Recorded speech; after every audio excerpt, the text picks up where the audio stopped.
Tonight, we go into a story that feels like sitting in a new car with leather seats and the smell of money. It sounds like a foreign car engine waiting in a dark alley in Washington, D.C. Imagine the lights from neon signs bouncing off glass windows. Picture gym shoes squeaking on polished floors and a teenager whose side job makes more than a grown man's paycheck. His name is Rayful Edmond III. He does not start out as a gangster. He starts as a basketball kid. His hair is neat, his shirt is tucked, and his grades are good. Teachers see a respectful boy, but behind the school jacket is something sharp. His ambition is like a blade. Soon, this quiet teenager turns Washington, D.C. into his own game board. He builds a cocaine business that works more like a big company than a street gang. It has fewer guns, less noise, and more style than anyone thought. At first you may admire how smart he is until you see what he uses that brain for. Before we go further, take a second to support the story if you enjoy it. Let me know where you are watching from. Now turn down the lights, maybe let a fan hum in the background, and come with me into this journey. He is 17. He has just finished a basketball game. His gym bag hangs from his shoulder. On his wrist is a gold Rolex he should not own yet. That watch is not just about telling time. It is a message. It says, "I have arrived." He walks home through the cracked sidewalks of Northeast DC. The streets are named after trees, like maple and oakwood, but there is nothing peaceful about them. Rayful's mother, Constance Bootsie Perry, owns a hair salon. She is tough, smart, and stretches every dollar. His father is hardly there. Sometimes he shows up, sometimes he doesn't, but his uncles are around, and they are a mix of good and bad. Their influence is like a scent that stays with you, invisible, but strong. In school, Rayful is the kind of kid who can talk about both basketball stats and old wars. Teachers like him. He is clean, polite, and always has a little smile that makes you wonder what he is hiding. Other students notice his shoes first. They are spotless and expensive. They notice the smell too. Money has a smell, and Rayful carries it with him. While classmates stress about prom dates and homework, Rayful is thinking about bigger numbers. Not equations in a book, but weight, price, and purity. He sees his friends waste time on small hustles, selling little bags on corners, taking big risks for small pay. But Rayful thinks different. He thinks about distribution, scale, and quiet control. He starts small, like most legends. He passes a few grams here and there, wrapped clean, leaving no fingerprints. He is not like others who need muscle or a loud voice. He just needs discipline. He never skips class. He never misses a drop. People say if the NBA had picked him up first, DC might have never known his name. But Rayful is not chasing fame. He is chasing control. And he learns that control does not mean noise. It means precision. One night, in a locker room near Georgia Avenue, a teammate sees into Rayful's gym bag. Inside are stacks of cash, bricks of money next to socks and sports drinks. The teammate laughs and says, "You rob a bank." Rayful just smiles and replies, "No, banks rob you." That calm confidence makes people want to follow him. By the time other kids are filling out college aid forms, Rayful is already reinvesting money, setting up deals, and studying neighborhoods like they are charts. Washington, D.C. in the 1980s is tough ground. Jobs are gone. Opportunities dry up. But cocaine comes in pure and heavy, and Rayful, still doing homework at night, becomes the smoothest way it moves through the city. What surprises many is that he does not look like a street hustler. No chains, no loud cars, no flashing guns.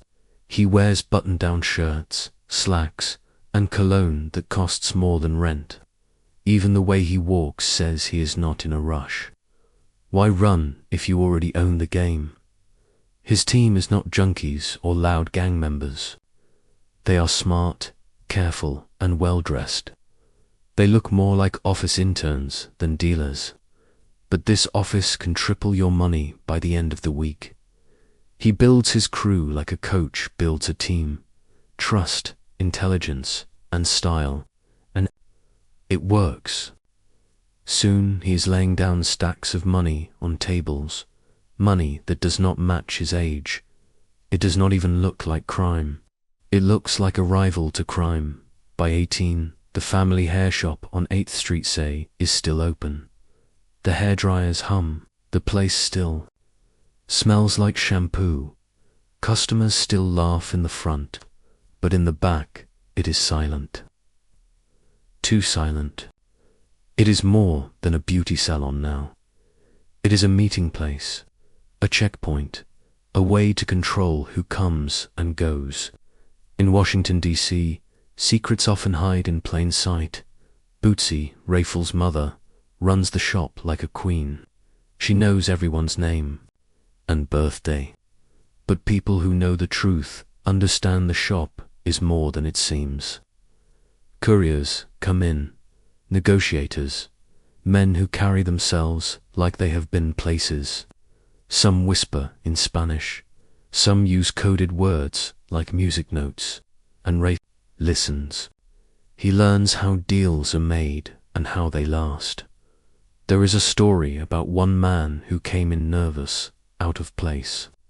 Bootsie noticed right away. She gave him a shampoo sample and a smile, then sent him away. Rumor says he was wearing a wire. He never came back. Many think Bootsie was just supporting her son, but maybe she was more. Maybe she was the quiet architect of the early game. Rayful spends more time in the back than in the front. While other kids argue about chores, he watches men count cash with gloves. He sees bundles hidden inside hairdryers. He learns logistics. Not from books, but from watching how the business moves. Adults notice how well a 15-year-old can keep a secret at home. Life is fast. His uncle Tony visits often. Tony runs his side with silence and skill. Rayful is not just watching anymore. He begins pointing out weak spots, suggesting new routes, even timing police patrols. Soon, grown men ask for his advice. One night, his uncle pushes an envelope across the table. Inside are coded sheets, numbers, and ledgers. His uncle asks, "You think you're ready?" Rayful answers, without blinking, "I already am." He still has a locker at school. His biology book still has doodles in it. But each afternoon, he trades his uniform for stylish tracksuits. He carries homework in the same bag that holds more dangerous things. DC in the early 80s is not kind to dreamers, unless those dreams are made of powder. Rayful dreams big. He wants more than money. He wants control and elegance. He refuses to do small corner work. He wants a clean supply chain, smooth enough to pass government inspection. And that is when the shop becomes more than cover. It becomes the center of his empire. Women walk into the shop for rollers and leave behind messages instead. Men show up late for haircuts, but bring packages that weigh more than clippers ever could. Everything is covered, and everything runs smoothly. Do you remember when Rayful sat on the red couch counting cash while the dryers spun? The fan hummed, the radio played low, and there he was, not even old enough to drink, already handling money like a chief executive. One afternoon, a man named Cheese arrives. He's older, sloppy, and talks too much. Rayful dislikes him right away. Cheese tries to short the family out of a few thousand. The room goes silent. Bootsie, sitting nearby, raises an eyebrow but says nothing. Rayful stands, adjusts his watch, and tells him, "You think this place runs on charity?" Cheese laughs nervously, saying it was just an oversight. Rayful stares at him and replies, "Then oversee it better." That moment changes things. The men in the room look at him differently. He is no longer just the kid in the back. He has become part of the current, while other teenagers are picking out tuxedos for prom. Rayful is mapping the city's rhythms. He studies neighborhoods like a cartographer of crime. He doesn't just move product, he predicts where it will go. The block teaches lessons faster than school. In these streets, GPA doesn't mean grade point average. It means get paid always. At Balu High School, teachers still admire his mind. He shows up on time, turns in work, and even cracks jokes. But the real conversations happen in hallways. Other students talk about music, tapes, and love triangles. Rayful watches how sneakers show social status and how eye contact becomes a kind of money. During lunch, while classmates eat mystery meat and drink warm cartons of milk, Rayful and a small circle of quiet friends sketch a territory map on a napkin. It's not about turf wars, it's about networks. They mark housing projects, alleys, and corner stores. Not where to sell, but where to listen. He isn't just chasing customers. He's chasing information. Some lessons come hard. One early drop goes bad inside a laundromat. A rookie trusted the wrong face. The machine eats the decoy coin, panic follows, and police sweep in. Rayful, always 10 steps away, watches from across the street, sipping grape soda like it's just another day. People say his early years were bloodless, but that isn't true. Every deal carried risk, pressure, and heartbreak. He learned quickly that loyalty is a fragile currency. One so-called friend, remembered only in whispers, tries to sell his own product on Rayful's routes, testing boundaries. Rayful doesn't shout, he doesn't fight. Instead, he leads the man behind an abandoned row. Calmly, he tells him, "Either build with me or get built over." No one tested him after that. What makes him different from earlier street legends isn't size or rage, it's patience. Rayful treats self-control like a uniform. No yelling, no public mess. His image stays clean. Calm tone, tidy clothes, polished reputation. But the money keeps stacking louder, and the block begins buzzing in a new way. At a neighborhood cookout, an older dealer named Pinky steps up to him. Pinky is loud, heavy, and wears rings on every finger. He sneers, "You think you're special, college boy. This ain't chess, this the jungle." Rayful, only 19, looks him straight in the eye and says, "Even in the jungle, lions don't bark." A few days later, Pinky is arrested on a weapons charge. Word spreads quickly. Don't test the quiet one. There's a story people still tell. Rayful once bought every bike from a shop and handed them out to kids. It wasn't about charity. It was about attention, control, and gratitude. He started managing relationships the way politicians run campaigns. He met with shop owners, slipped them envelopes to keep their lights on. It wasn't exactly a bribe. It was more like insurance. Soon, local business owners, barbers, club managers, car dealers treated him like a mayor. And in a way, he was. Another tale says he once stopped a group from robbing a corner store, not because he cared about the shop, but because it was in his clean zone. "Violence brings heat," he told them. "Heat melts everything." That line became legend. Older dealers quoted it like scripture years later. School turns optional.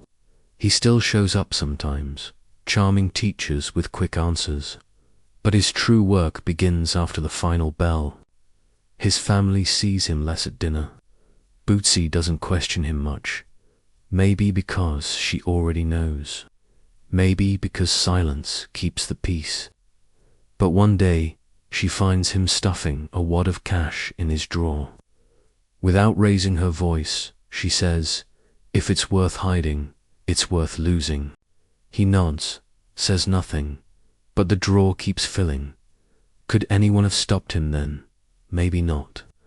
The machine was already in motion, fueled by hunger, guided by genius, and too polished to notice early dot. The team doesn't form with speeches or contracts. It starts in whispers, names carried from one hallway to the next. Rayful doesn't choose them all at once. He watches carefully.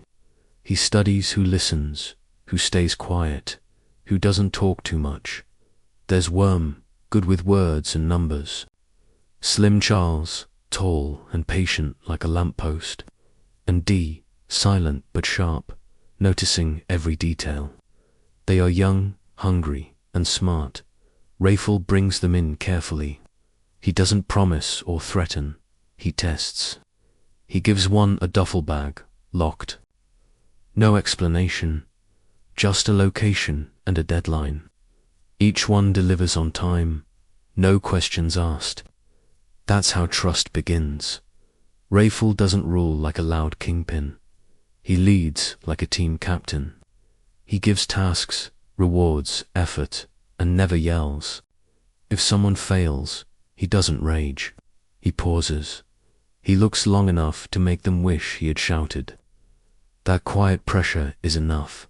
The team moves like a machine. A nod, a glance, a cough, each gesture becomes its own code. The product is pure, steady, and faster than anything else in the district. People used to say, DC was only chaos, never order. Rayful proves them wrong. He brings structure into the storm. He breaks the business down like a company acquisition, distribution, security, bonuses.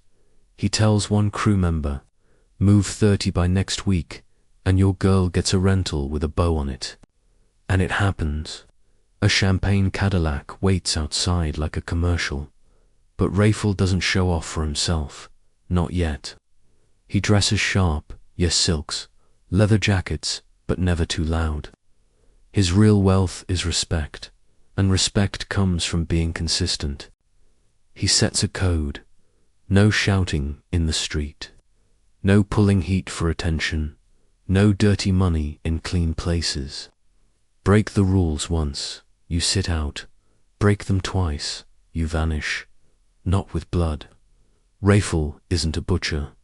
Some people found themselves locked out of his world like old passwords. Worm once asked him what would happen if someone tried to take his seat. Rail only smiled and said, "Let him try, I will still be standing." That answer was enough. After that, the crew started calling themselves the A-Team. It was not for bragging. It was because every move they made felt planned like chess. They were not a gang. They were more like a machine, smooth and clean and hard to stop. The first time they held a meeting in a hotel suite instead of the basement felt different. The windows reached the ceiling and the city lights outside looked like candles. Rayful, still in his teens, walked the room like a company boss giving a report. He spoke numbers from memory. How much moved, how much came back, who worked, which shift. No notes, only recall. When he finished, the room stayed silent, not from fear, but because they believed him. He sent Worm with $200 to tell the concierge to send champagne and fruit. The celebration was short, but it showed they had leveled up. One young kid, only 16, asked how much money Rayful had made that week. Rayful did not give a number. Instead, he handed him new Jordan shoes and told him to stay quick because money follows speed. By then, the work was already more than hustle. It was turning into legend. Stories of the structure started reaching outside DC. A crew from Baltimore tried to cut into his price. Rayful stayed calm. He slowed his own supply for 1 week. The streets dried out and everyone got restless. Then he flooded the block again with lower prices and the same quality. Baltimore backed off. Some people say that was the moment he became more than a dealer. That was when he turned into a strategist. The A-team, even though young, started feeling like something out of myth. Police reports could not pin them down. No violence, no random crimes. Just sneakers shining like glass, well-timed cars, and a perfect sense of being somewhere else when trouble came. Kids in DC whispered, if Rayful called you, did not ask why, only how fast. A rumor spread that Rayful never touched a gun. Not once, not even to show off. Whether true or not, the idea mattered. In a city where violence was the last word in every argument, Rayful built his world on silence, order, and style. Other crews waved guns like jewelry. He wore Gucci. Rivals showed off in smoky basements with pistols on tables. Rayful sat with fabric books, picking silk for suits. He did not need to scare anyone. He wanted people to know he already figured out the ending. He once told a crew member that guns were for people who already lost the argument. That kind of thinking was rare. He was not just selling drugs, he was selling an image. That you could stay clean and still win. That you could walk into a luxury hotel, shake hands with men in suits, and still run every block back home. His personal style became part of the story. His clothes were always sharp. No wrinkles.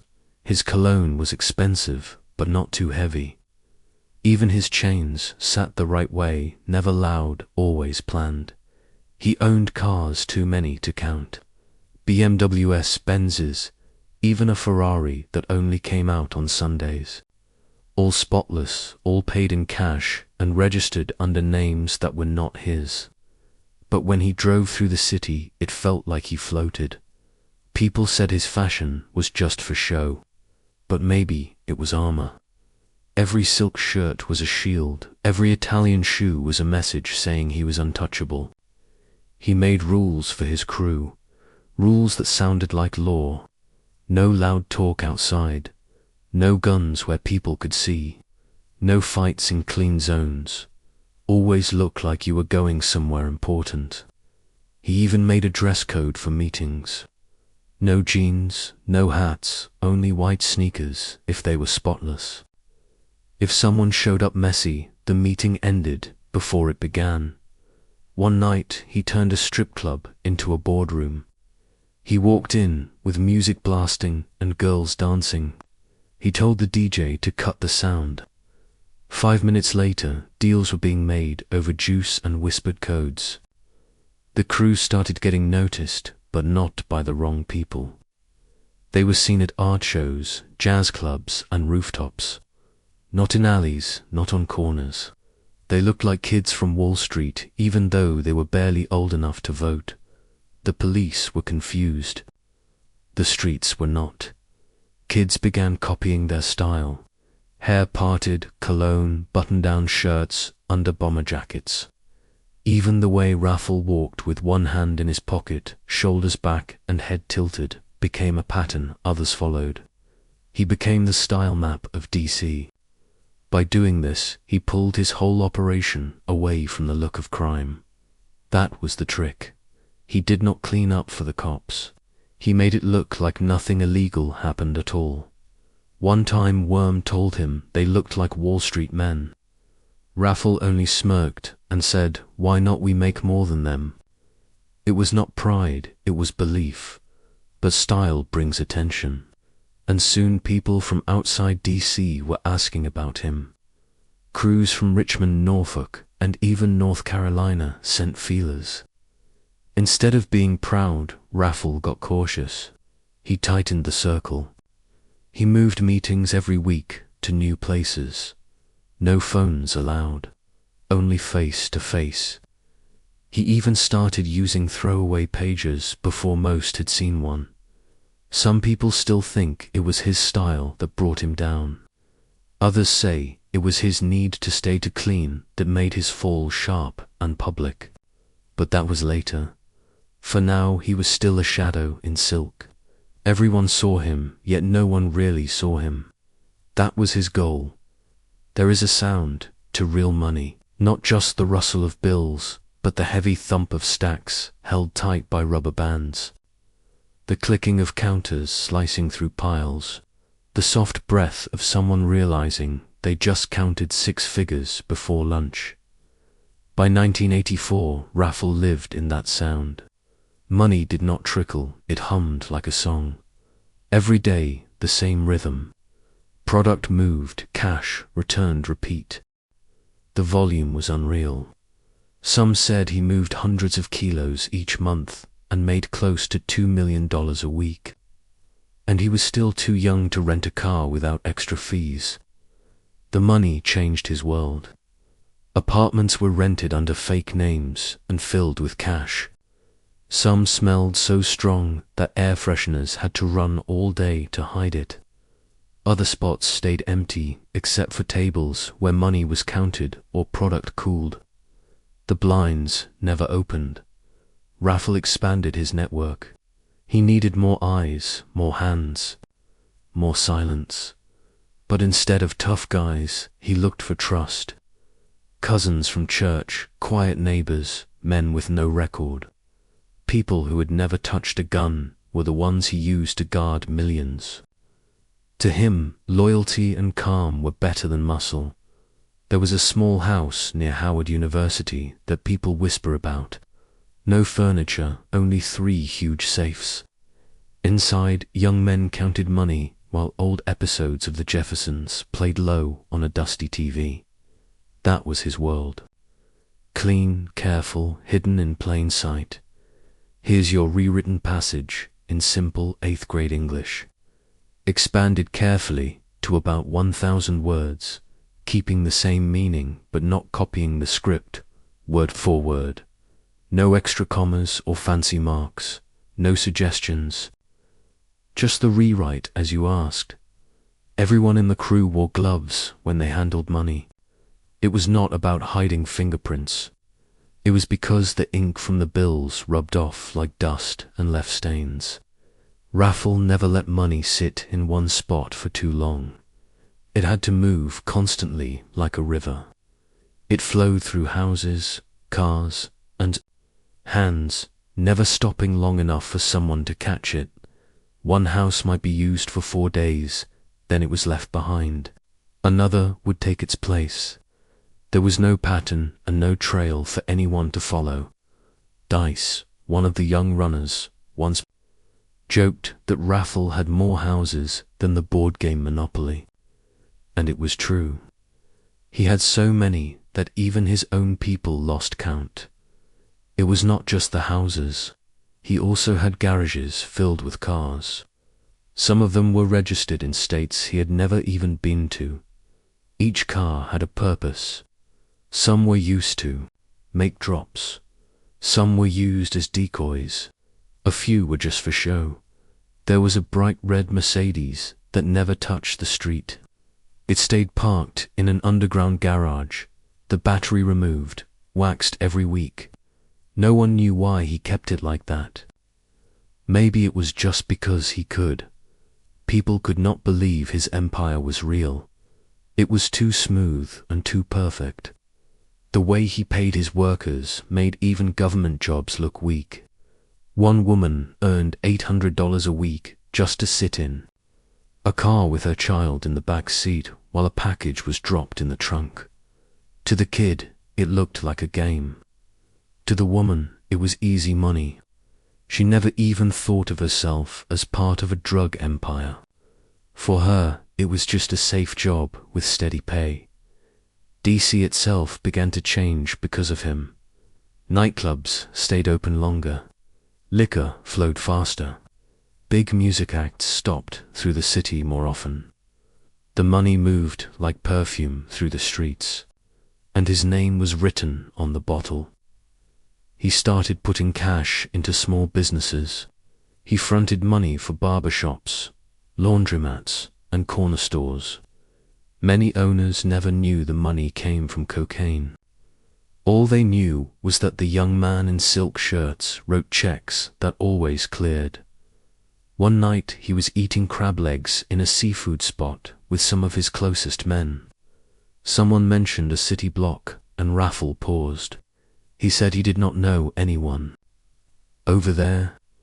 Worm looked at him and said, "Yes, you do. They just do not know you." That night he sat down and wrote out every corner, every drop spot, every warehouse address tied to him. It filled 5 whole pages. He was only 20 years old. Through all of it, he stayed consistent. No drugs in his house. No using the product. No violence unless there was no choice.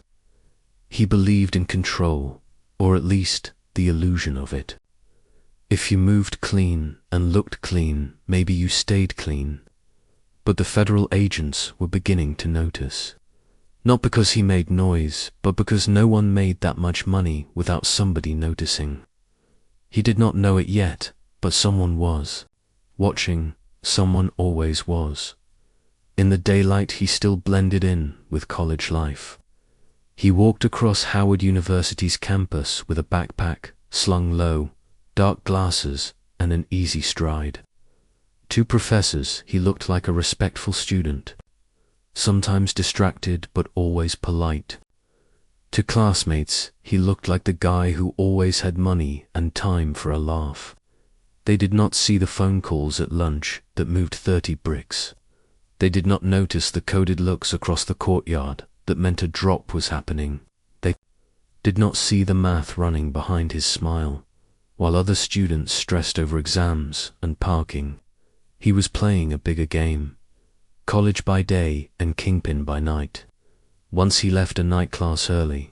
He dropped a half-filled notebook on the desk, picked up a burner phone from his car, and 20 minutes later was in a hotel suite negotiating a shipment of 150 kilos.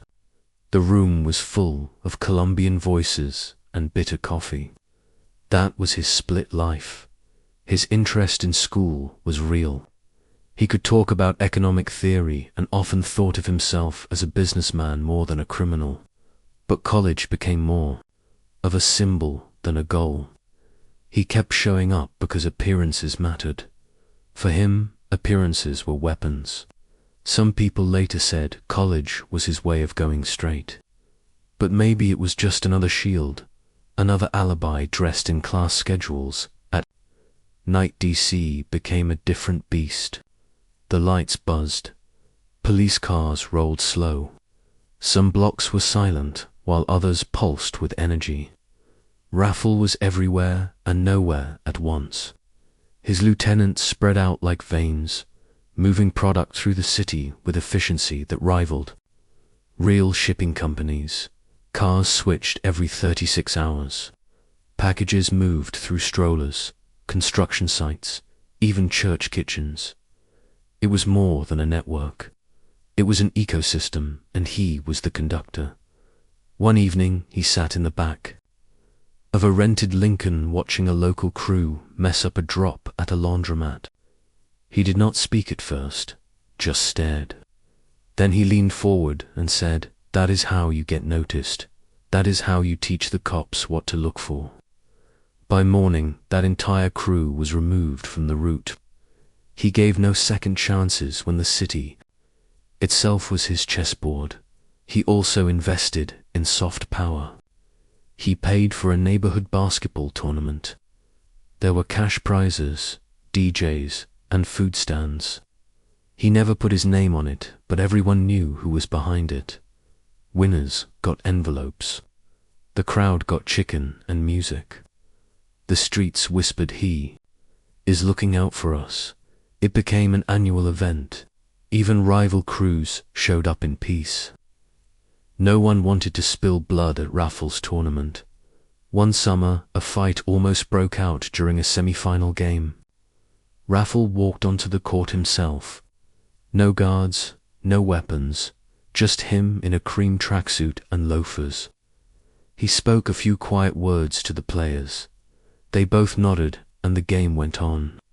That was his power, presence and control. But his empire was growing too big.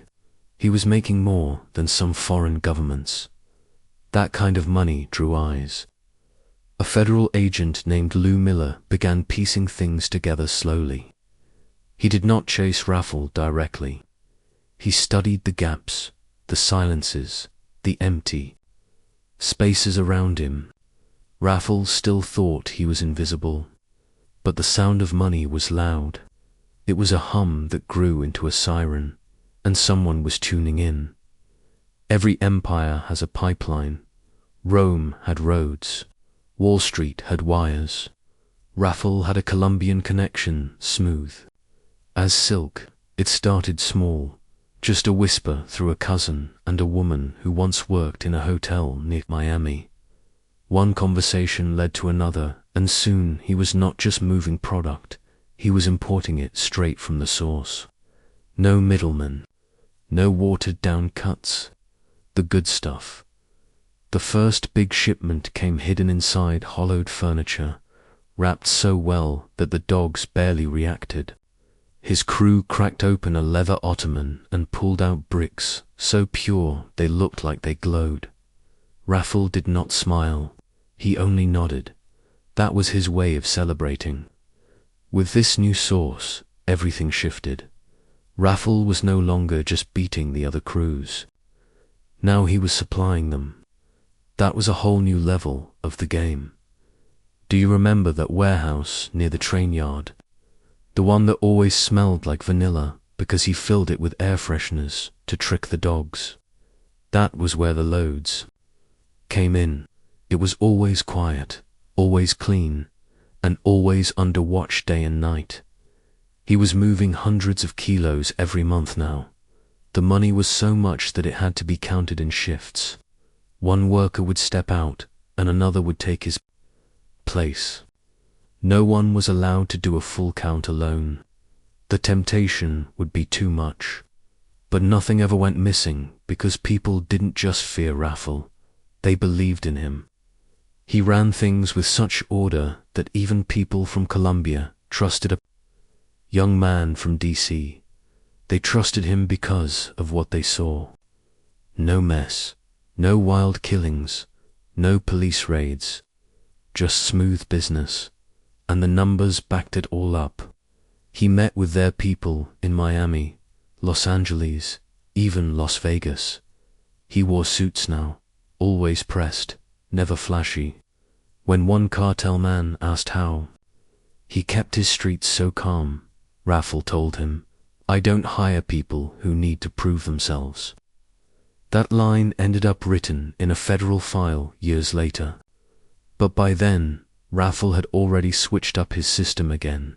He kept things moving across states with a line of cars that looked plain. Chevys, Buicks, and family vans with dents and baby seats. Once, a grandmother delivered 20 kilos in a diaper box. No one suspected her. He even ran tricks with decoys. One car would drive loud and fast, drawing the police. Meanwhile, 3 other cars on side streets carried the real load. It worked every time. Word spread fast about his product. It was pure, always the same, and never late.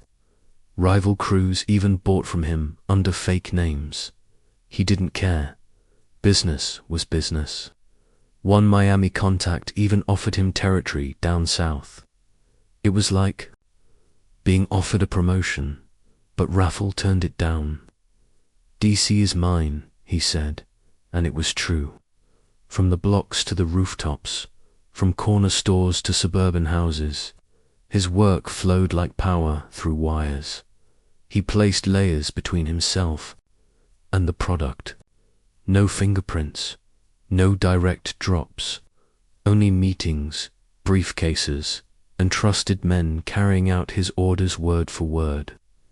Later, a D agent said, Rayful moved more weight than anyone on the East Coast, yet they couldn't find one photo of him with a single kilo.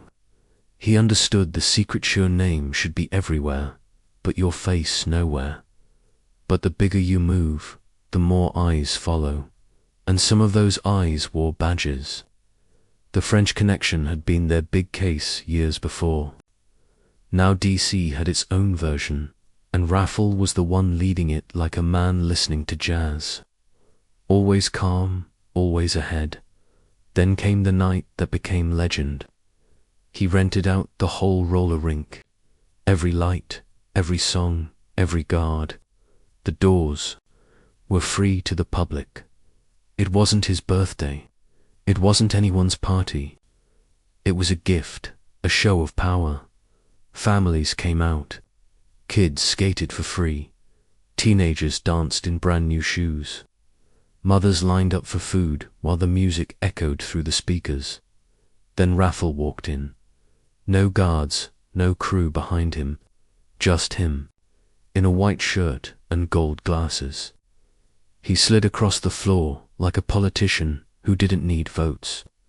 He handed cash to the DJs, paid the staff double, even tipped the cleanup crew.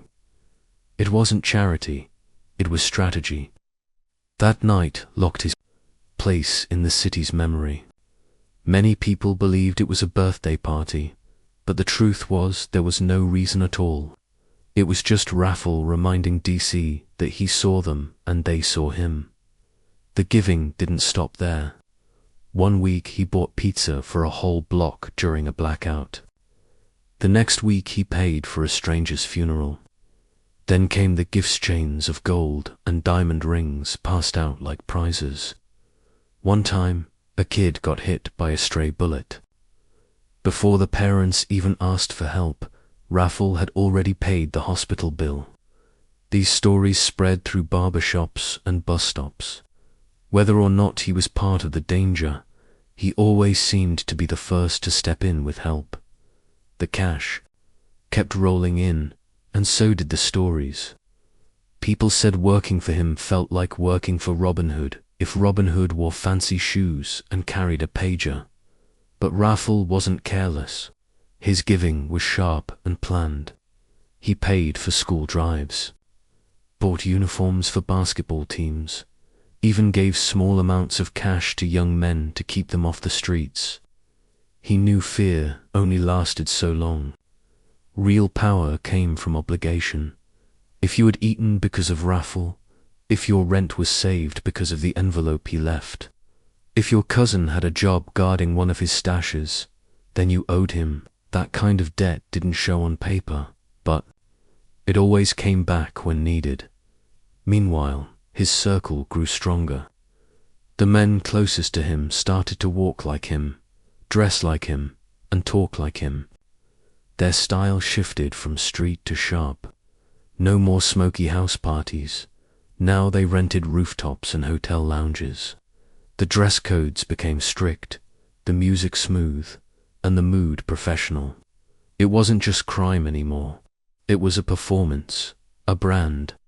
But the show drew attention. The feds began noticing the sudden rise of expensive cars around the same blocks. IRS agents started digging into tax forms that didn't match the luxury. Still, nothing stuck. Rayful never drove the same car 2 weeks in a row. He never touched product. He never left a trace. Rayful kept building his empire brick by brick, but he also knew appearances were his strongest weapon. By day, he was still a young man from DC who blended in. By night, he ran an empire bigger than anyone could imagine. And while the city whispered about his roller rink nights, his free pizza, and his diamond gifts, the men with badges started whispering too. They were watching. They always were. Yet in those years, Rayful stood untouchable. His product flowed without pause, his money spread across the city, and his name carried weight everywhere. He owned DC in a way no one before him ever had. He was not just part of the city, he was the city. He never used the same phone twice. He was like smoke, easy to see but impossible to grab. Many people thought Rayful wanted to be famous like a celebrity, but that was wrong. He was not chasing fame. He was chasing legacy. He wanted people in the city to still speak his name long after buildings were gone and blocks were rebuilt. That type of dream was not about chaos. It was about building an image that would last. By the end of the year, he was giving out Rolex watches like they were thank you notes. Each one sent a message that he was building something bigger and he was far from finished. Congress Heights sat on the southern edge of DC.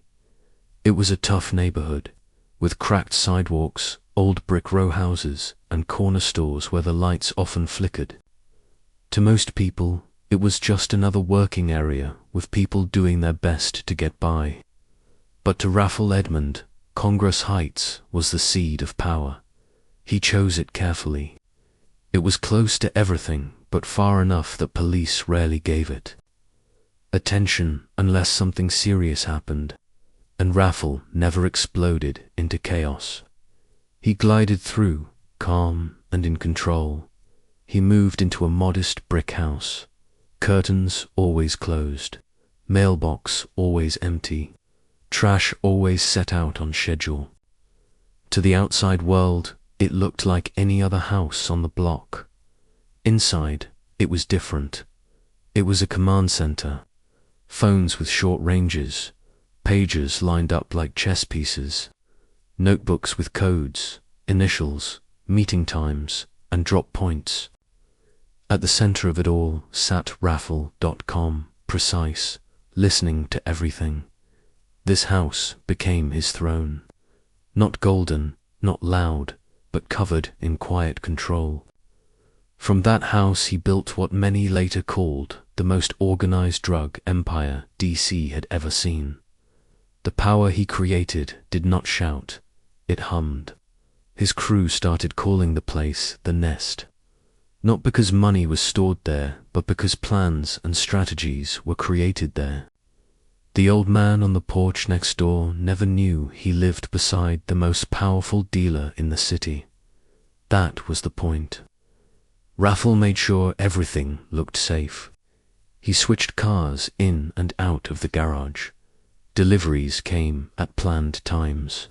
Meetings only happened during the day and always quiet. He trained his crew to never draw attention in their own neighborhood. No loud arguments, no blasting music, no violence. That rule became his trademark. He made a law inside his world. No shootings. If someone spilled blood, they were fined. If it kept happening, they were removed. At first, outsiders laughed at the idea, but inside the machine, it worked. People learned that his business ran on reputation, not fear. His rule was simple. If money moves smoothly, everyone wins. Guns only brought police sirens, and sirens froze profit. He held regular meetings like Sunday dinners without the food. Crews from across the city came, some rivals, some allies. They did not threaten each other. They talked about problems, territory, issues, or supply delays. Rayful listened, tilting his head, and then gave calm solutions. His answers never sounded like orders, but like nudges toward peace. One time two crews almost went to war over a stolen package. Rayful invited them both to the Nest. He served iced tea and asked one question. Do you want to fight for free or get rich together? They left shaking hands. That was real power. Congress Heights became a legend not because it was dangerous, but because nothing went wrong there. No raids, no loud fights. Just quiet business that never stopped. At one rare cookout he hosted, a city councilman showed up. Not to make deals, but to eat food and shake hands. Respect in DC traveled in whispers, and his name was everywhere. Soon he was influencing more than just the streets. Barbers mentioned him while cutting hair. Teachers saw students copying his style. Store clerks kept items in his size in case he stopped by. And sometimes he did, always calm and polite, never alone. His reputation arrived before he even walked in. The nest grew. Extra houses nearby were bought, some for counting money, some for storing phones, some for runners to come and go like clockwork. Nobody in the neighborhood ever talked because everyone benefited. Rayful made sure of it. He gave kids new backpacks for school, paid heating bills in the winter, covered quiet hospital bills before families even asked. One old woman once found groceries stacked on her porch and her porch light fixed. She never asked who did it. Later, when reporters asked her about him, she said he kept things still. That was the truth. He brought stillness to a city that usually moved with chaos. His main rule became famous. No one gets shot. In a city where bullets often ended conversations, this was radical. If you carried a gun, it stayed hidden. If you used it, you were fined, pushed out, or erased quietly from the network. He ran his crew like a company. That was rule number 1 in his book. No unnecessary noise. He knew fear never lasted long. Order was what could hold a city in place. One night, a crew member named Spider got into a shouting match outside a club. A gun flashed, but no shots were fired. Still, it brought heat. The next morning, Rayful called Spider in. He did not yell. He told him to count $25,000 from a stack. Spider did it, confused. Rayful then handed him a slip of paper, fine for being stupid in public. That rule became legend. Another time, a rival crew tested him. They shot into one of his stash houses. Nobody was hurt. No product was lost. But tension filled the air. Rayful did not send shooters. He sent a different message. Within 2 days, that rival's top man in Miami was broke and out of work. Not dead, just erased. His influence stretched far beyond DC. Many believed he avoided violence because he was scared. But the truth was different. His crew was safer, richer, and stayed out of headlines. That was not fear. That was leadership. He enforced peace like a boss with a law degree. If someone messed up on your shift, you paid for it. Not with blood, but with position. If you lost product, you were bumped down. If you brought heat, you lost your keys. Police noticed shootings dropped in some neighborhoods, not because crime stopped, but because Rayful made it professional. His empire worked like a company with perks. Senior members got vacations, club access, and car swaps. Younger members trained under older ones in safe environments. Guns were never part of the training. In a city where violence built names, his refusal to use it gave him a new kind of respect. Even federal agents noticed. One wrote that his people acted more like co-workers than gang members. That was the secret. He was not building a gang. He was building a system. He even created his own economy. When money disputes came up, he settled them through mediation. You sat at a table, explained your side, and waited as he listened with his fingers pressed together. His decision might not always be fair, but it was always final. And if you could not accept it, you were quietly removed forever. There was even a time one of his own family members tried to bring a gun to a drop. Rayful stopped his own family member at the doorway when he saw the gun. He looked him straight in the eyes and said, "That weapon is for cowards. Leave it here or leave the house." The man left the gun, and with it, learned a lesson that stuck. This was how Rayful ruled. He was not wild, not reckless. He used rules, order, and a kind of discipline that felt like royalty. He wanted everything to move in a pattern, never chaos. One night he was playing chess with Worm in the back room of the Nest. He told him, "You don't need to win with force. You win by making sure the other player runs out of moves." That was the way he thought. For years, while the rest of the city was falling apart in turf wars and battles, Rayful's empire ran smooth, quiet, clean, not loud, not messy. He understood that silence was not weakness. Silence was the strongest weapon he had. The real trouble did not start with raids or black vans. It began with men wearing sunglasses who stood too still for too long. Around late 1986, Rayful felt the shift before he could even see it. Cars stayed parked on the same block for 3 days in a row. A man in a jogging suit who never jogged walked by his street. A flower delivery came with no name on the card. The federal agents had begun their work. They were not rushing. They were patient, waiting, building their net like weeds growing under concrete. At first, Rayful brushed it off. He had been watched before, and nothing ever stuck. He was too careful, too clean, too smart. But this time was different. These agents were focused only on him. They didn't care about his lieutenants or the stash houses. They wanted the man at the top. Some people say it started because of a tip. Others believe it was envy. A young man from the city, living like royalty, commanding everything without shouting or waving guns. That was hard for them to accept. The surveillance built layer by layer. Agents dressed as janitors in apartment buildings. Wires hidden beneath curbs. A microphone placed inside a streetlight near one of his drop spots. Still, they couldn't catch him.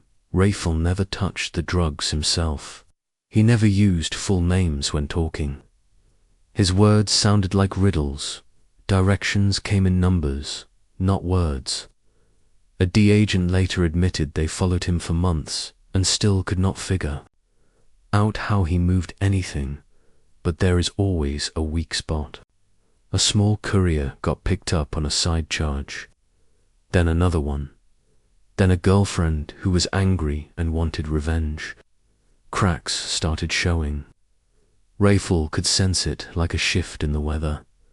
He cut down his movements. He shortened meetings, dropped hotel drop-offs, and changed phones every week. Once, he shut down 5 routes in one single night because something felt off. That was not paranoia. That was awareness that the agents adapted to. They started watching his family, his friends, even his barbers. Anyone close to him was tracked. One cousin's car was bugged so well, the crew had no idea it was feeding recordings straight into an FBI office. Then came the rooftop watch. An apartment building 9 floors high with a clear view of one of his drops was turned into a station. 2 agents worked in shifts, eating canned food, barely sleeping, writing down every small movement. The crew noticed shadows where there should have been none. A silver Chrysler that stayed too long.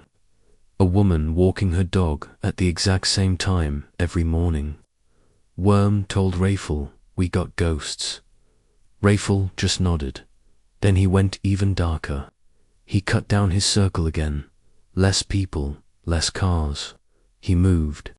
Meetings to open-air parks. Sat on benches near pigeons. Used the sound of wind to hide his whispers. But even that was not enough. E-built, the money still flowed. Orders arrived. Drops were made. Parties still happened, smaller now, but still bright with wealth. The machine did not stop, though it began to groan under the weight. And every time Rayful looked out of a tinted window, he wondered which one across the street had a camera behind it. He kept his calm, wore pressed shirts, stood tall, but inside, he felt the static. The silence he had controlled for years was being broken. Somewhere, in an FBI basement, tapes piled up waiting to become his downfall.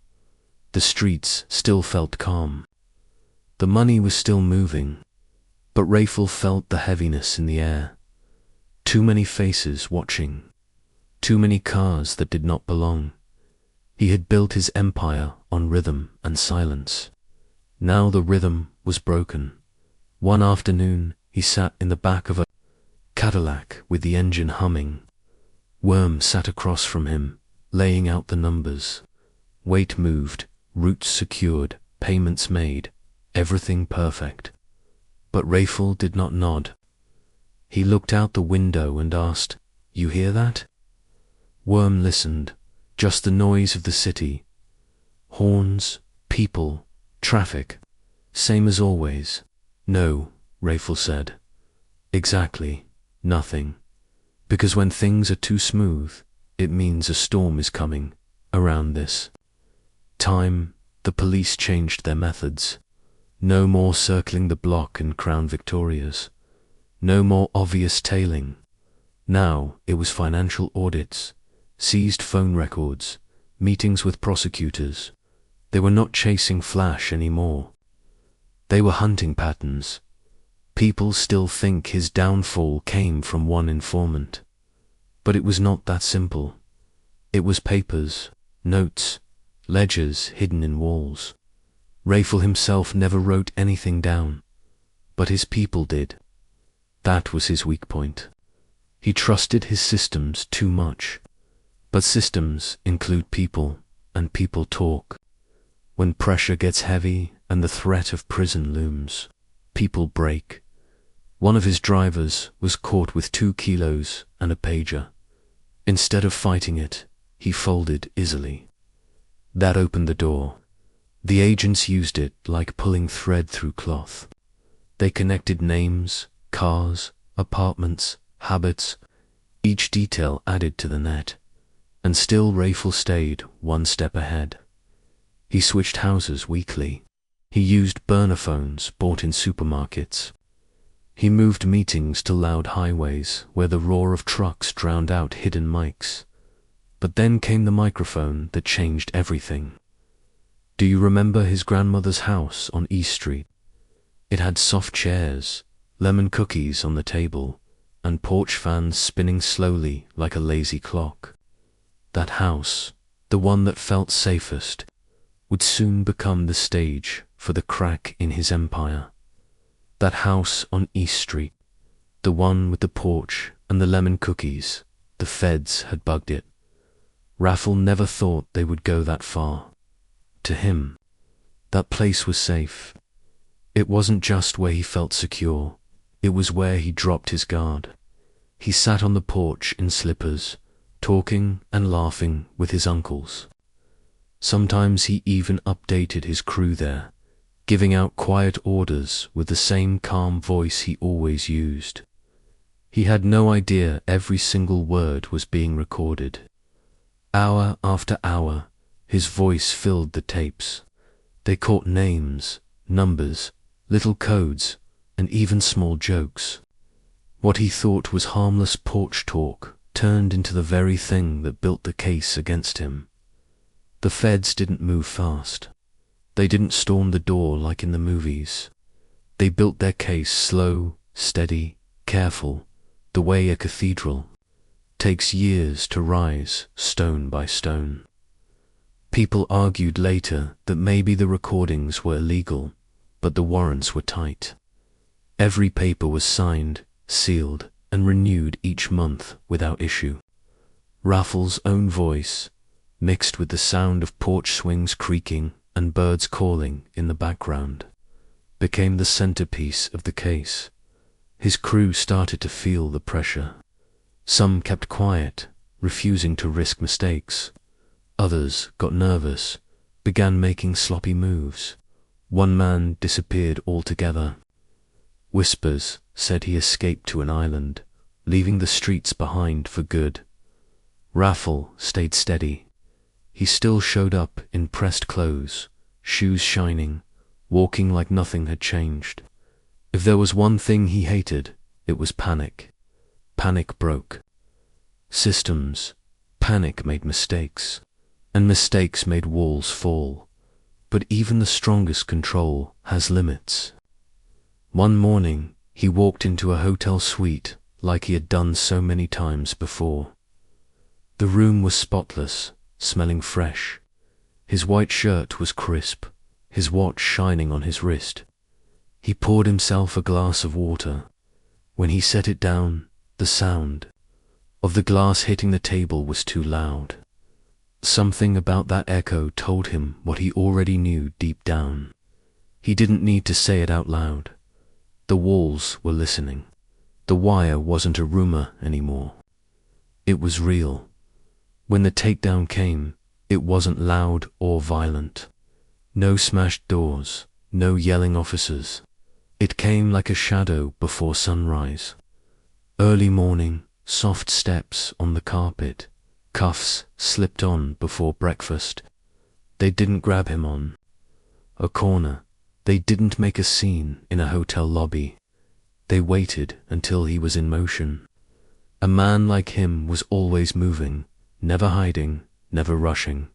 It happened during a traffic stop. The car wasn't speeding. The plates were clean. Everything looked normal, except the officer's voice. Too polite, too calm. Rayful sat in the car, hands resting still, eyes on the side mirror. He didn't ask questions. He didn't argue. He just breathed through his nose, watching as backup arrived. Do you remember the car? The black Cadillac with tinted windows and custom rims. He never touched the wheel of that car again. They searched. It found nothing inside, but it didn't matter. By then, they already had everything they needed. By the time they brought him to the station, the wall of evidence was stacked high. Names, dates, tapes, testimonies, papers tracing money from the street corners to the men in suits. In the interrogation room, he sat with his elbows on the table. His posture was straight, his blazer sharp, navy blue, not too flashy but still polished. The detectives didn't try to scare him. They tried to reason with him. They said, "You're not like the rest. You're smart. You know what you built." He sat still. He didn't answer. The rule was clear. Never speak first. People thought he was caught by surprise.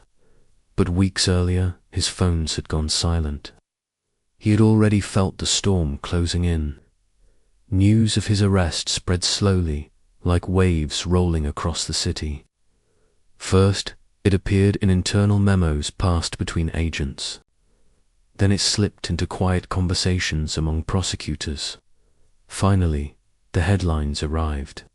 Alleged drug kingpin arrested in D.C. $1 million empire falls. Reporters loved the contrast. He wasn't the man they pictured. No tattoos, no gold, chains, no loud jewelry. Just a young man with clean hair and a voice that sounded like it belonged in a classroom. The city buzzed. On the same blocks where he had paid neighbors' light bills and handed out school supplies, people whispered about his fall.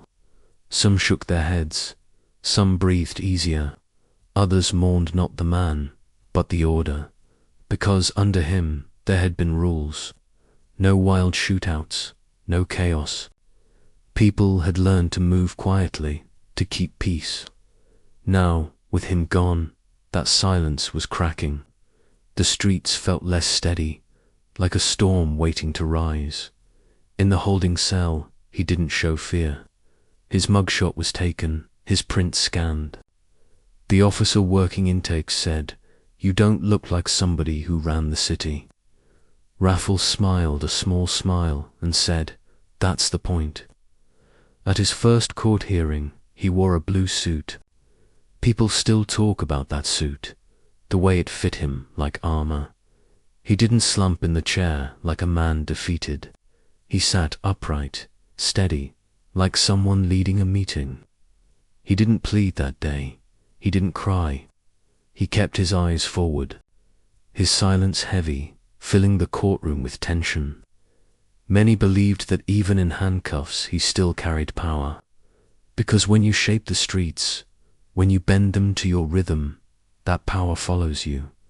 The arrest wasn't the end. It was just another act. His empire froze, but the streets spun without direction. The city began to see that the man in silk shirts wasn't just another dealer. He had been the calm in the storm, and now that calm was gone. Court wasn't wild or dramatic. It was cold, orderly. The walls were plain. Microphones buzzed when tapped.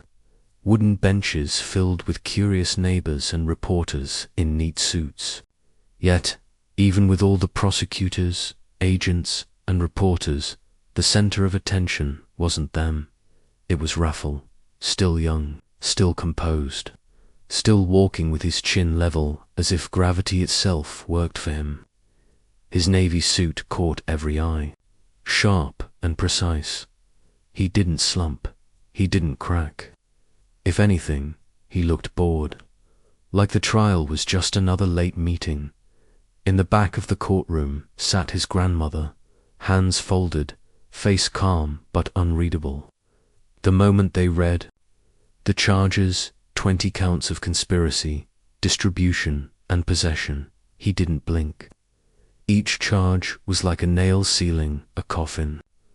But he sat still, as if listening to a weather report he had already predicted. The prosecutors laid everything out: wiretaps, testimonies, charts of cash flow. A witness stood and pointed at him, saying he gave the orders, used code words, and controlled the streets from a quiet house with green shutters. There was even a garden gnome outside that no one realized had been hiding a camera. People still argue whether the case was unbeatable. Some say no lawyer could have saved him. Others believe if things had been argued differently, history might have changed.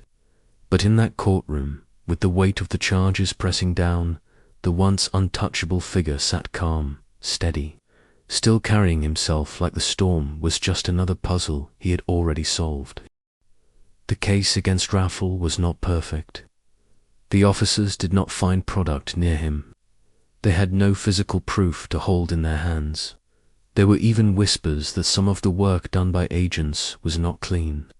But all of that became useless. Once they had his words, hours of his voice caught on tape, calm talks from his porch mixed with bird sounds and pages of newspapers. That was more than enough to carry the case forward. So the lawyers on his side changed their plan. His defense was sharp but not arrogant. They attacked the tapes. They argued about the timing. They tried to tear small holes in the evidence. But outside the court, away from cameras and microphones, another conversation started. It was about a deal. The first time people heard that Rayful might work with the feds, the streets froze. His name had been spoken like it was magic. Now people said it softly like it carried danger. Nobody knew for sure if it was true. But the rumor had weight. If Rayful spoke, he would not only confess, he would hand out blueprints, he would share names, he would draw maps to hidden accounts, he would explain the city he built out of payphones and porch talks. The city held its breath. If he flipped, whole blocks could burn down. Even some agents felt torn. They wanted justice, but part of them wanted the legend to remain untouched. But legends do not sit in prison without time, behind bulletproof glass. Under hard lights, Rayful thought about a new kind of silence, a silence that came from being erased. He did not break yet, not here, not in front of cameras. For now he listened. He leaned back in his chair. The court leaned toward him. The whole room waited like a city waiting for rain. Now imagine the courtroom fading. The noise softens. The sound of shoes on marble floors echoes. A door closes. Rayful's story is not just about crime. It is about structure. He was a boy who read the street like scripture. He taught men to walk without guns. He taught them to speak in codes so smooth that it felt like art. But even the sharpest minds meet corners they cannot turn. Imagine him again on his porch. No cuffs, no court, just a chair, a soda, and the city at dusk. The streetlights hum. Radios turn off. People speak softer. Even the wind lowers its voice. That is where we leave him for a moment, not as a criminal, not as a kingpin, just as a shadow under a lamp. Power, like silence, never dies. It waits to be remembered. Now shift to Las Vegas, a city that never sleeps. But Rayful walks through it like noise bends around him. Neon does not shake him. Slot machines and drunk tourists roll past him. He does not flinch. He is not here for fun. He is here for meetings. His hotel room is on the top floor. Skyline view. Cold champagne waiting. The Colombians are already seated in velvet chairs. They chew toothpicks like it shows power.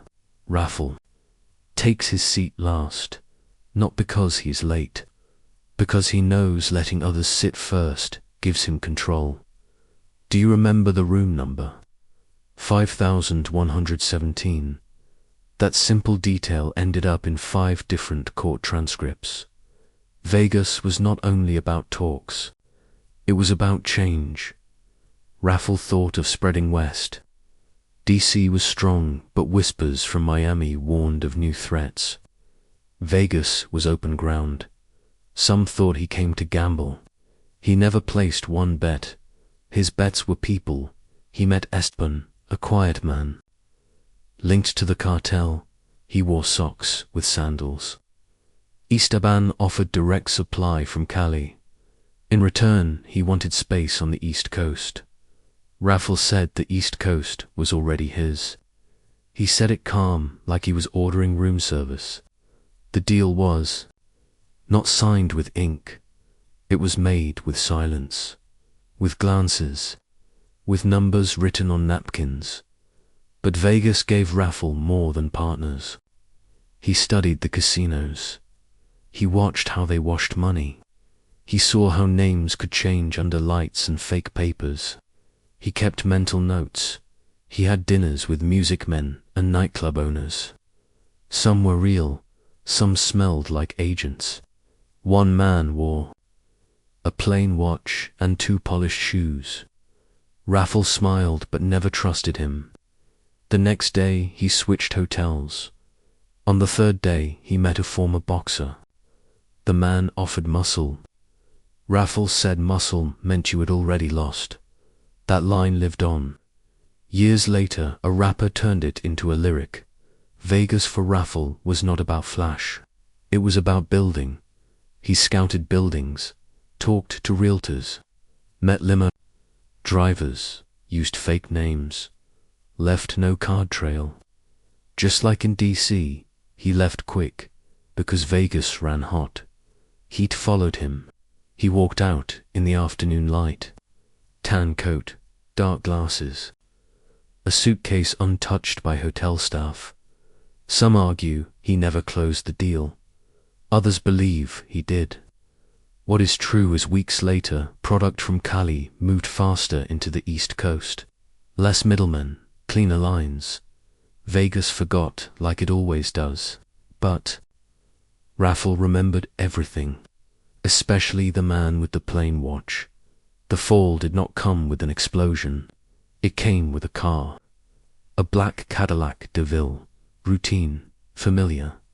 But that night felt off. Maybe it was the unmarked sedan behind them. Maybe it was the radio static to clean. Maybe it was instinct. Rayful sat silent for 20 minutes as the car rolled near Anacostia Park. That was the moment. Not the stop, not the cuffs. That silence was the break. The car pulled into a lane. Lights flashed to cruisers, calm, not rushed, not afraid. The officer tapped the window like asking for coffee. Polite but final. Rayful lowered the glass halfway. The officer said they just had questions. It was never about the car. They searched and found a pager, keys that did not match, a notebook in the glove box. Small things, but enough to open a door. Once that door opened, the whole structure shifted. Some people still believe he could have run. He could have taken flight south. New names, new life. But Rayful never ran. He shifted. At the station, they booked him like anyone else. Ink, photo, inventory. But the room stayed quieter. One officer whispered he did not look like a drug lord. Another said he did not need to. After that, the dominoes fell.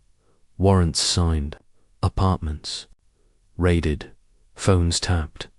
Friends dragged in. Rayful watched calm, as always. He stayed 3 moves ahead, even here. Do you remember when he first asked for his lawyer? The whole room shifted. The detectives knew this was not a hustler. They knew they were speaking to a system, a living one. Rayful gave them nothing. Rayful sat in silence, but it felt different now. It was not the silence of pride or fear. It was careful and steady, like he was moving pieces in his head. He already knew who was talking and who would soon start talking. The real choice left was what he planned to do about it. In holding, he stayed calm. He caused no scenes, and he never paced around. He just kept making notes in his mind. There was a moment, late one night, around 3 a.m. The light in his cell buzzed. Another man snored in the corner. Rayful stretched, sat up, and muttered softly. So this is the part they write about. A guard heard it and later wrote it down. Years after that, the same line was repeated in a film about him. People argued if the stop that led to his arrest had been random or if it was planned. Some swore it was a trap. Others thought it was chance. But in the end, it did not matter. In chess, if the queen falls, whether by accident or design, the queen is gone. And Rayful was still playing the board. When he was in court, his posture never changed. His shoulders were straight. His hands were folded. His eyes did not shift. Behind that still body, though his mind was moving, thoughts spun fast like gears. He knew the empire was breaking. The question now was not how to run it. The question was how to live through the fall. He wore a dark suit, navy blue this time. It was sharp but not flashy. No loud tie, no gold pins, just a clean suit with his jaw tight like stone. The prosecutors lined up their case, piece by piece. They used ledgers. They played recordings. They called old workers to speak. They showed photos, logs, and even clips from the porch at his grandmother's. Rayful never flinched. He listened like he was hearing the weather. But behind closed doors, he spoke. Not to the government, not at first, but to his lawyers. He was shaping a new move. One nobody thought he would ever make. Cooperation. 1. Morning, a rumor spread that Rayful had met with prosecutors away from the court. Some called it fake. Some called it betrayal. The streets went quiet. This was the same man who once ruled without speaking. Now the idea that he might talk shook everyone. For Rayful, the choice was not easy. It was a war inside his own mind. To cooperate meant to give away not just power, but reputation. It meant turning from king to pawn.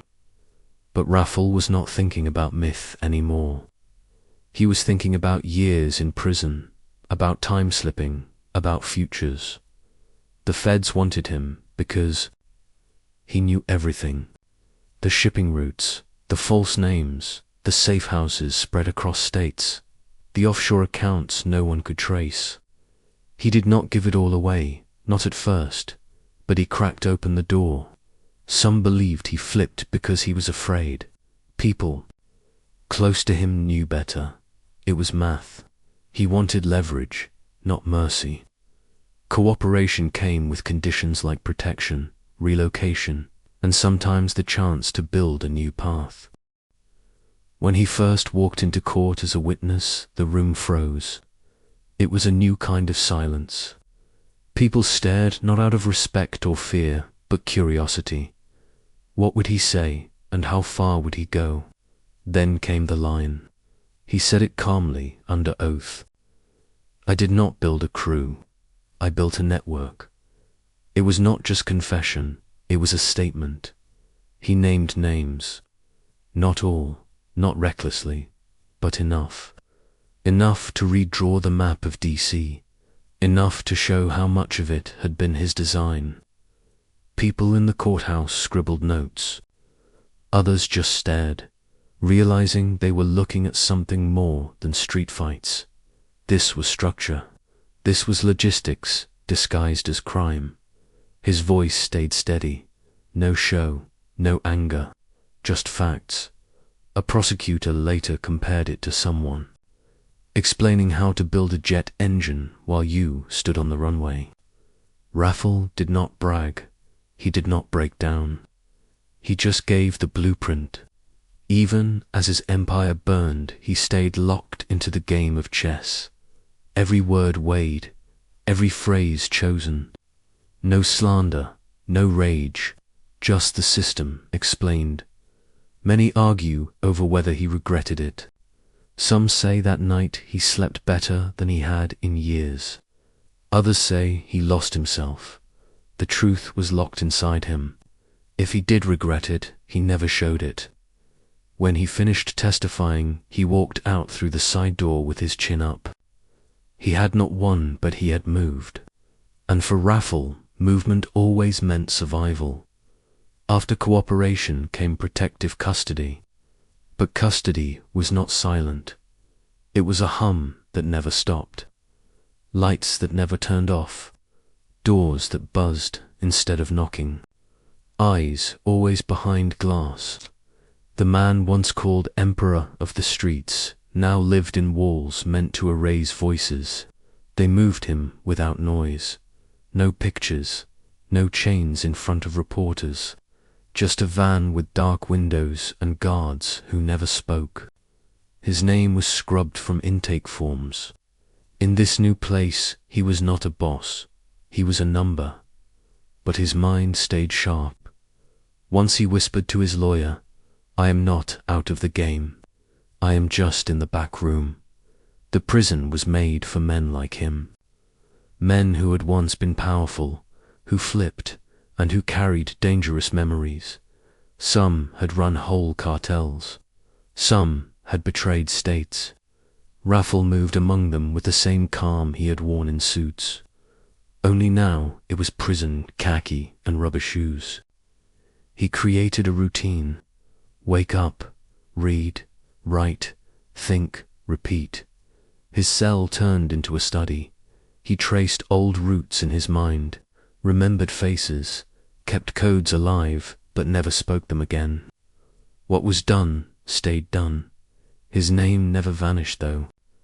Even when he was locked away, his name drifted back into courts and into whispers. Attorneys mentioned him. Federal papers listed him in the shadows. He became an example. You want to know how a quiet empire was built without guns in the street? Look at Rayful. You want to see what happens when intelligence chooses concrete corners instead of college halls. Look at Rayful. Inside he kept clean. No fights, no riots. He helped men with legal briefs. He showed one how to balance a ledger. He taught another to write his own appeal. A guard once told him he could have been a teacher. Rayful smiled and said he was a teacher. His classroom just looked different. The FBI later said he still had influence inside, even without violence. They meant it as concern. Influence is hard to erase. Rayful no longer needed control. He carried memory instead. One young inmate once asked him if he regretted it. Rayful looked slowly and answered, "Regret is for people who did not know what they were doing." People still argue if that was pride or truth. Maybe both. He rarely got visitors, sometimes a letter, sometimes a ghost of an old contact. Most people had vanished or pretended they never knew him, but stories about him lived. They said he read 3 books each week, that he kept a chessboard in his cell and played both sides, not because he was lonely, but because it kept his mind sharp. Inmates told stories that might have been true or not. One said Rayful corrected a guard's math work just from memory. Another said he wrote letters like sermons, clear and heavy like lessons. Maybe it was true, maybe it was legend. But legends echo even in concrete. Rayful Edmond was never only a dealer, he was a system, a living one. Now that system had a new address. And while he stayed behind steel doors, the city outside began to twist without him. The DC he left had order, rules, and silence. Without him, the edges grew jagged. That world, without him, fell apart fast. The crew that once ran like a machine started breaking into pieces. Some members got locked up. Some vanished without a trace. Others tried to copy the old way, but they forgot the truth. The truth was that he was the structure itself. Think back to that corner on Sheridan Road. It stayed calm for 5 years when he was in charge. But 6 months after his arrest, a shooting broke out for the first time in a decade. His rule wasn't built on fear. It was built on balance and consequence. That was the secret. When balance left, chaos crept in. Younger groups rose up fast. They were louder, rougher, and careless. They didn't walk around in neat suits. They wore armor. They didn't sit down to talk things out. They reacted quick, violent. The city began to feel the weight of his absence. People said his removal cleaned the streets, but the truth was harder. Murder numbers climbed. Rivalries turned sharper. Turf wasn't just lines on a map anymore. It was marked in blood. Police who once focused on one puzzle now had dozens of broken ones scattered all over. In the neighborhoods where he used to quietly pay rent for families and send kids to school, desperation slipped back in. The sneakers left on porches for children going back to class stopped showing up. The small envelopes under doors at night disappeared. No more quiet help. No more hidden support. The city realized too late what he had been. He wasn't just a dealer. He was a regulator. Even federal agents admitted, in private, while sipping bitter coffee, that life after him was harder. What do you do when the man who made chaos predictable is gone? Think of the old barbershop on Georgia Avenue. It cut hair and ran numbers on the side for years. After his arrest, it got raided, shut down, and never reopened. No one could keep it balanced the way he had. He had kept things tight and clean. The men who came after, they sprayed bullets everywhere. The peace tax he once collected, those small favors traded for order, vanished. In its place was nothing but war tax, and everyone paid. Even as the city pushed forward, his name remained. It lingered in barbershop debates, in stories whispered at schoolyards, in quiet warnings. People said, "This ain't how he did it." Kids too young to have seen him alive wore his name across t-shirts. Artists wove his name into their lyrics. He turned into both a legend and a warning. Proof of how high a man could climb and how far he could fall. Some wondered if he knew collapse would come. If he understood the machine he built could only run with him inside it, maybe that's why he built it sleek, tight, and self-contained. When he left, silence no longer meant strategy. It felt hollow. One day, inside prison, he got a letter. It was unsigned, smudged, passed through several hands before reaching him. The words were simple. The streets miss the order. Ain't been the same since you left. He folded it carefully and kept it. He didn't smile, but he knew deep down. He hadn't just played the game, he had been the game. And the city remembered over the years. His face faded from public view, but not from memory. His name became shorthand for a certain kind of story told in whispers and warnings. The media sometimes dug him up again. A podcast here, a documentary there. They always called him the drug lord, too smart to last. But they didn't know him. They only knew the shadow shaped by court records, tapes, and frightened witnesses. Inside prison, he lived with order. His bunk was lined with books stacked neatly. Newspapers were marked with red pen. Letters were written with clear grammar, sounding more like a professor than a convict. Years later, a photo leaked. He sat in the prison library reading a book on urban economics. It spread across the internet. People looked at it with confusion. He didn't look like the monster the world painted. He looked like someone who never belonged behind bars. But he never begged to be moved. He never asked for special rights. He played by the rules of prison the same way he once played by the rules of the street. With patience, with posture. People assumed he was bitter and angry, but the guards who saw him daily said the opposite. He seemed at peace. One even said he looked like a man who had made peace with his fate. Not surrender. Adaptation. He turned prison into another classroom. He taught GED classes. He helped an inmate begin his memoir.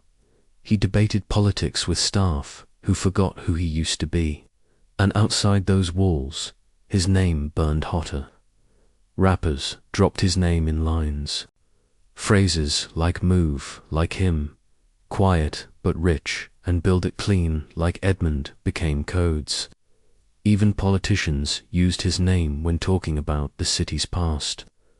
Sometimes with hate, sometimes with respect. Do you remember that mural in Southeast? A painted silhouette in a suit, no name written, but everybody knew. It got scrubbed down, painted over, and repainted again in secret. His image became a debate in itself. Was he a villain or a visionary, a traitor or a tactician? He stayed silent. Silence had always served him better than words. People still argue if he deserved a second chance. Some claim he brought order to the city. Others argue he broke laws, destroyed families, and ruined lives. But all agree on one thing. He changed the city. He forced DC to move differently. Even after bars closed around him, his plan lived on. Like ink that would not wash away even when the paper burned. And maybe that was the real legacy. Not the headlines. Not the body counts, but the systems he built. Systems that kept moving long after he was gone. Somewhere between myth and memory, his name became more than just a name. It turned into a symbol. Not of violence, not only of wealth, but of what was possible. To some that was dangerous, to others inspiring. Because what he built wasn't just a criminal empire, it was a model of order in a world ruled by chaos. Years later, long after his sentence was written, that model was still studied, copied, and admired quietly in back rooms and small circles across the nation. Young dealers studied him like students studied old thinkers. They said things like, keep it quiet like him, build it clean, Edmond style. He became the standard for structure in a world that rarely cared about structure. And long after the man himself faded into shadows, the mark he left on the city still glowed. Many people still say his whole name was erased because he chose to work with the government. But if that was true, then why do people still say his name today? Years after Rayful disappeared from the public, a conversation between two men in a prison yard was remembered. One asked if Rayful ever regretted what he had done. The other answered that Rayful probably did not even believe in regret. He believed only in results. He never cared about being popular. Rayful did not want applause. He wanted control. And even now, in a city that has seen crime reform, new buildings, and broken communities, his story is still there like a thread in the spirit of Washington, D.C. The talk in barbershops has now turned into podcasts.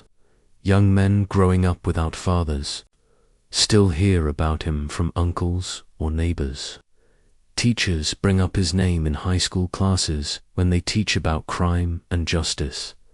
In every story, the same questions remain. Was he a villain? Was he a visionary? Or was he a victim of a system that never allowed black genius to rise unless it bowed its head? Some people still argue that if Rayful had been born 10 years later, with access to venture capital and a LinkedIn profile, he would be leading a tech company instead of a street empire. But that is not the history we were given. The history we got was Rayful Edmond III, the college student who controlled DC without firing a single bullet. A judge once told him in court that it was tragic, because he never even needed to do this. Rayful gave no answer, because by then answers no longer mattered. They did not matter in that courtroom, in that era, or to a man who already knew how to master outcomes. He stayed a mystery in khaki clothes. He was a presence even when he was absent. His mind moved like jazz, and his decisions were sharp like computer code. Still today, in small corners of DC, where cracks and sidewalks hold secrets, someone always says he was different. Not louder, not more violent, just different. The years pass, but his name remains. Not in the news, not in the courtroom, but in the architecture of memory. Even while locked away, his story keeps changing shape. Documentaries retell it. Songs sample it. Blogs argue over it.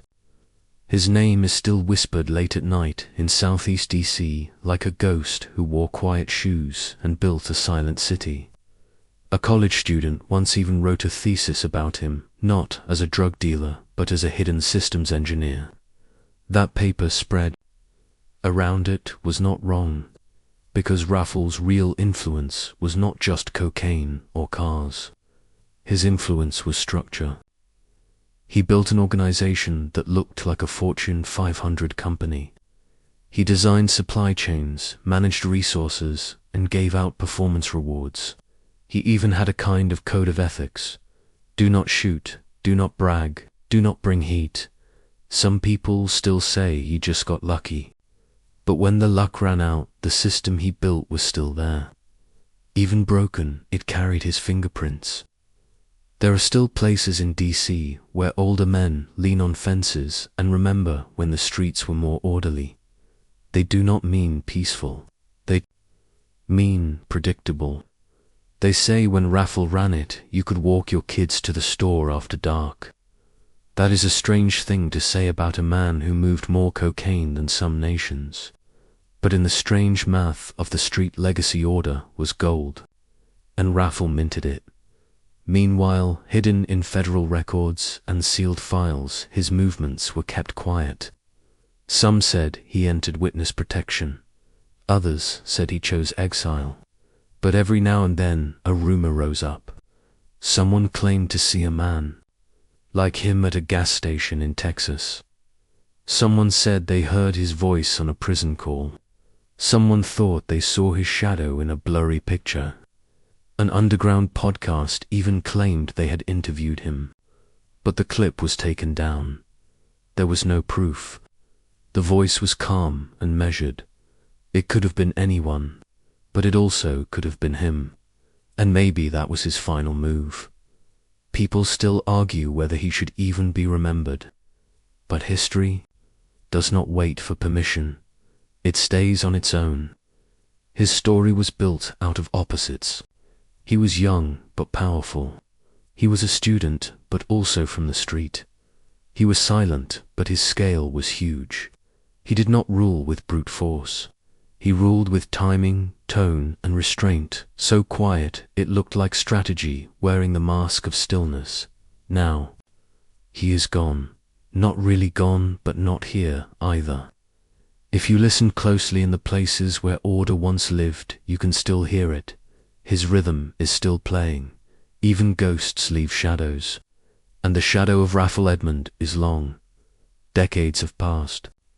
Since the last package moved, since the courtrooms closed and the mugshots faded. But his presence has not vanished. It is not in wanted posters or police files. It is in the questions he left behind. How could a teenager build an empire without violence that was faster than men twice his age? How could a boy from Southeast DC master logistics like a corporate leader? These questions do not have easy answers. They never did. And maybe that is why his name still lives. Because it is not just about drugs or crime. It is about power without force. It is about intelligence that was out of place in the system that raised him.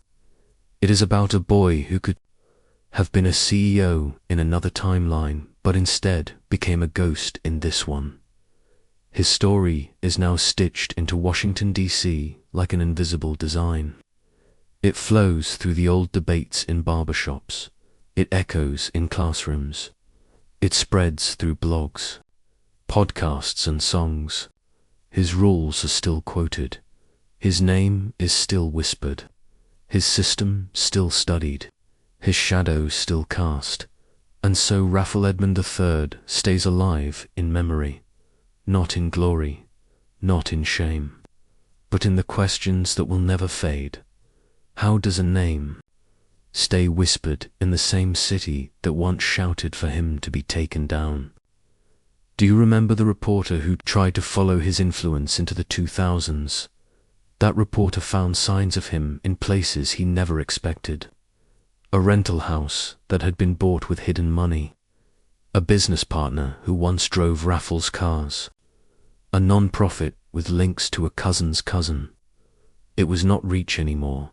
It was residue. Even when his name was scrubbed from headlines, his trail stayed behind. He left blueprints. He left a way of thinking, a way of moving, a way of disappearing in plain sight. In schools, kids still ask teachers if he is alive. In courtrooms, lawyers still warn their clients not to move like him unless they are smarter than him.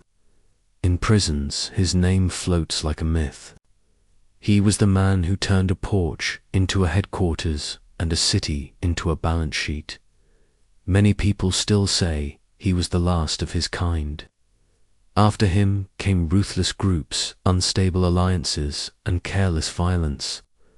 Some say all of that was the fallout from removing a strange kind of order, because that was what he was in the end. Order he did not kill to build his name. He did not flood the streets with blood. He built on silence, on calm, on focus. There is a weight in that kind of story, a heaviness that never lifts. Do you remember the teacher who gave students a paper called The Moral Duality of Rayful Edmond? Half the class called him a villain. The other half said he was misunderstood. Maybe that is the legacy he never planned, being studied. Not for drugs, but for design. Rayful showed people without meaning to that intelligence is not only found in boardrooms, that building an empire is not only for politics or Wall Street, and that sometimes the most dangerous man in the room is the one who does not raise his voice. He is not gone. Not really, because a city that once moved by his rhythm cannot forget the man who wrote the tempo. Not when every echo still follows the beat he set. His story does not end with handcuffs or headlines. It ends with distance, quiet distance, measured distance, intentional distance. Rayful Edmond disappeared, not just from DC, but from the kind of memory that fades into old blurry video. No new photos, no public statements, no angry letters to the press, just absence.